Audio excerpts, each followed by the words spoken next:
He never thought I'd be the kind of person telling a story like this. He was always the quiet one. He followed the rules, paid my bills on time, and he just wanted to live a peaceful life. But my own homeowners association turned that peaceful life into an absolute nightmare. Let me start from the beginning. When he bought my house, it felt like a dream come true. A small, clean neighborhood with friendly faces and neat lawns. The HOA brochure promised order, safety, and the community values, and honestly, he believed every word. For the first year, everything was perfect. It was exactly what I'd hoped for. Then, she moved in. Her name was Linda, but everyone just knew her as that HOA lady. You know the type. The clipboard, the oversized sunglasses, the fake smile that never quite reached her eyes. She wasn't just a board member. She acted like she was the queen of the entire neighborhood. At first, it was small, almost laughable things. A warning letter because my trash bin was still on the curb 10 minutes after the truck had passed. A fine because my grass was, and the quote, half an inch too long. Then a notice saying my porch light bulb was too warm in color and not the HOA-approved sterile white. He just laughed it off. That was a big mistake. One evening, he was outside watering my plants when Linda marched right up to my lawn. You know you're violating section 8,3, she sighed, without even a hello. He had no more idea what that meant, so he asked her. She just smiled that creepy smile and decided,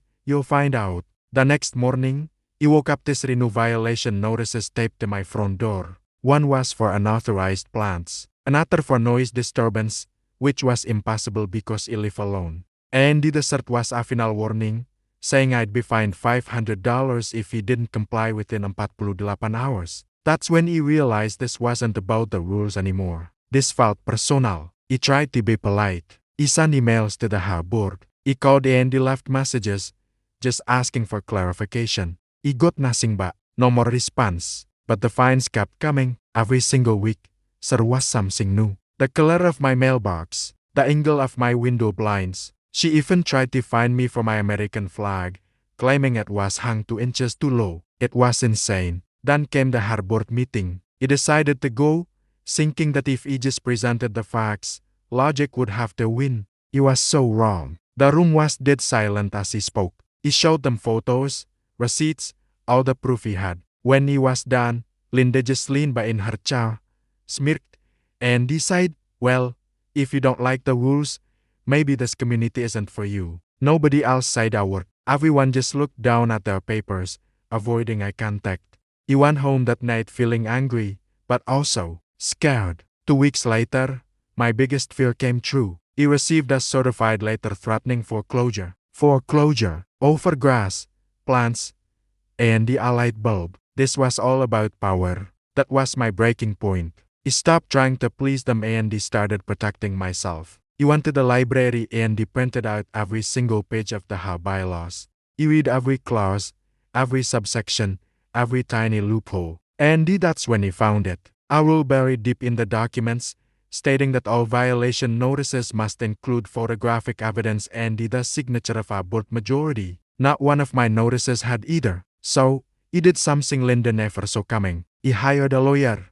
We sent a certified letter to the HOA demanding the evidence and the signatures for every single fine, and we also requested a full audit of all the fines that they issued in the last 2 years. And then, silence. A whole month went by with no more letters, no more fines, and no more clipboard patrols. The calm before the storm. The truth finally exploded.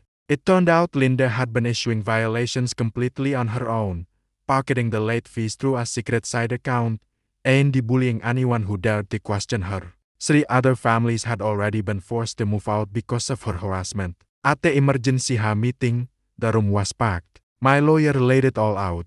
The documents were shown. The evidence was undeniable. Linda stood up, her face bright red, and started screaming that we were all ungrateful. She was removed from the board right then and sir, and later, she was charged. As for me, all my fines were dismissed. My legal fees were fully reimbursed. And then, the new board actually asked me to join. He politely said no more, because he learned something really important to all of this.